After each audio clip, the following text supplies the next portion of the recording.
This week on Inside Boulder News.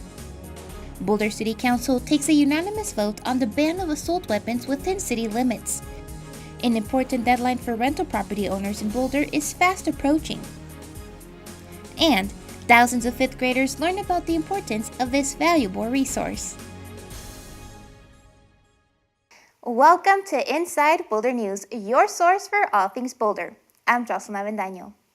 Boulder City Council voted unanimously at the May 15th meeting to ban the sale and possession of assault weapons, bump stocks, and high-capacity magazines within city limits. Owning one of these banned weapons will be considered a misdemeanor crime. Boulder now joins two other Colorado cities, Denver and Vail, in banning assault weapons. The ordinance defines assault weapons as semi-automatic firearms designed with military features to allow rapid spray firing for the quick and efficient killings of humans. But the city has no intention of going door to door to enforce these new firearm regulations. Police officers could only take action to enforce the ban if they come in contact with someone in possession of these firearms during normal police work. Boulder residents who have these items before June 15th will be allowed to keep them. They will have until the end of the year, however, to obtain a certification from the city, turn it into authorities, disable the gun so it doesn't work, or remove it from city limits. The ordinance exempts police and federal officers as well as military personnel. All sales and purchases of assault weapons in the city of Boulder will be prohibited starting June 15th. The SmartRegs program is a basic level of energy efficiency required to license rental properties across the city of Boulder. The 2010 adoption of this program was an effort to improve energy efficiency and resident comfort. The city designed an 8-year compliance timeline to give landlords time to make necessary updates to their homes by December 31st, 2018. As of March of this year, 77% of rental units are in compliance. With the deadline fast approaching, the city wants to remind the remaining 23% of property owners that there are resources available to help reach compliance. Half the residential units in the city of Boulder are rentals, and the city requires that rental properties be inspected and licensed. There are a total of 23,000 licensed rental units in the city of Boulder. 90% are currently in the SmartRegs process, while more than 80% of all units are compliant. To be considered in compliance, properties must receive 100 points from a SmartRegs inspector. These points are based on standards from the International Energy Conservation Code.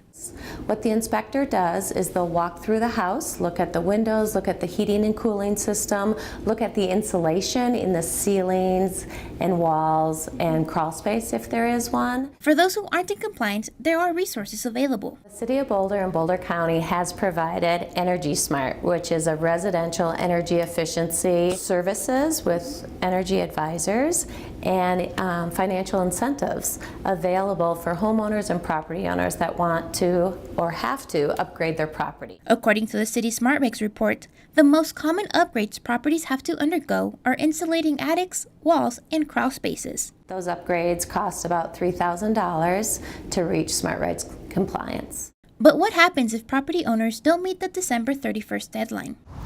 A new application would need to be submitted with a baseline inspection for safety, as well as demonstrating compliance with SmartRegs. No rental license applications will be approved if the property is not SmartRegs compliant. If your property does not meet the SmartRegs requirement prior to December 31st of 2018, your rental license will expire, making the unit unavailable to rent. For more information on services available to help properties become compliant, please visit the website on your screen. You can also call the Energy Smart program at 303-544-1001. This Memorial Day weekend, the popular Park-to-Park shuttle service will return to Chautauqua Park. The bus will run every weekend from May 26th through September 3rd. Park-to-Park provides satellite parking and free shuttle service to and from Chautauqua Park to create a better visitor experience while reducing vehicular and parking impacts on neighbors and the area's natural and cultural resources. The shuttle will run every 15 minutes from 8 a.m. to 8 p.m. And yes, dogs are welcome. Users are encouraged to download the Transit app for real-time shuttle schedules and information. To view the shuttle and parking map, please visit parktopark.org. Hundreds of fifth graders from Boulder Valley School District schools took part at this year's Children's Water Festival at CU Boulder, an event that focuses on the importance of this valuable resource. The annual Children's Water Festival is a fun day for students to learn about all things water. We bring almost 1,000 fifth grade students to spend a day learning all about water and the importance of it. And the topics can range from water conservation to flood safety to where water comes from in Colorado and just water science. Students attended a series of interactive presentations about floods, stormwater, and even learned about water conservation in fun and entertaining ways. Water conservation is important to the city of Boulder and to the community as a whole. We live in a semi-arid environment here, and so water is precious, and especially during times of drought or other water shortages. And students definitely learned the importance of it. I think it's important because I feel like we don't have a lot of water that we can actually use and drink, like oceans and some lakes, but that's why I think it's important to conserve water. I learned from Jeff and Paige that Giardia is in our water, well, in the creek and pond water, and not to drink it. And even though learning how to use water on your own can be beneficial, learning in a group is even better. It takes a community in order to be able to use water wisely, and so we have to just teach one student at a time. It's been 50 years since the Fair Housing Act was passed. Grounded in the Civil Rights Movement, the Fair Housing Act provides protections for individuals so they do not experience discrimination as they try to access housing. This means that a person cannot be discriminated against because of their race, ethnicity, national origin, sex, and a number of other protected classes. And to commemorate this passage, the City of Boulder, with the Boulder County Regional Housing Partnership, will be hosting a film and speakers panel event at the Dairy Arts Center. This is a really important event because it not only allows us to celebrate the importance of the Civil Rights Movement and the Fair Housing Act, but also to have a conversation about housing as it's impacting our region and to have a really honest conversation about fair housing. The event will feature a documentary called 7 Days, which chronicles the week following Dr. Reverend Martin Luther King's assassination to when the Fair Housing Act was signed into legislation just 7 days after. Following the film, we'll have a panel discussion that will be facilitated by Kurt Fernhaber, the Deputy Director of Housing with the City of Boulder. The panel will feature 4 individuals who have extensive experience either with civil rights or fair housing. Some of the speakers include Penfield Tate III, a Denver attorney and fair housing activist, son to the first Black mayor of Boulder.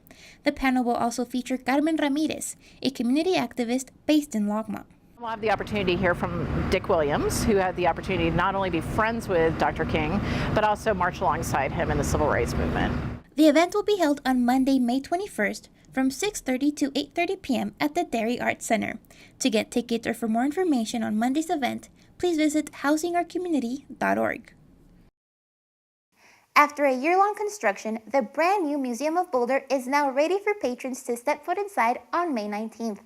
This week, Inside Boulder News got a sneak peek at the 16,000 square foot building that will be home to Boulder's past, present, and future, as well as world-class traveling exhibits. Formerly known as the Boulder History Museum, the now rebranded Museum of Boulder sits at the northwest corner of Broadway and Pine in downtown Boulder. We've been looking for a place that was more centrally located, that was close to downtown, and that had a lot more space so we could really showcase Boulder's history, Boulder's vibrant community today, and also bring in these really wonderful traveling exhibitions from all over the country and internationally.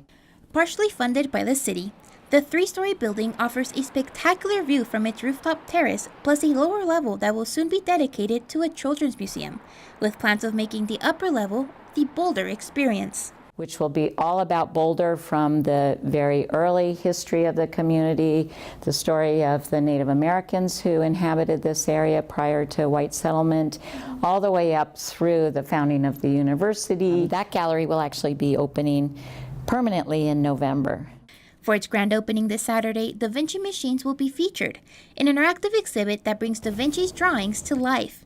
2 other temporary exhibits include Discover NASA and Sportsology, an interactive exhibit designed to explore the science of sports.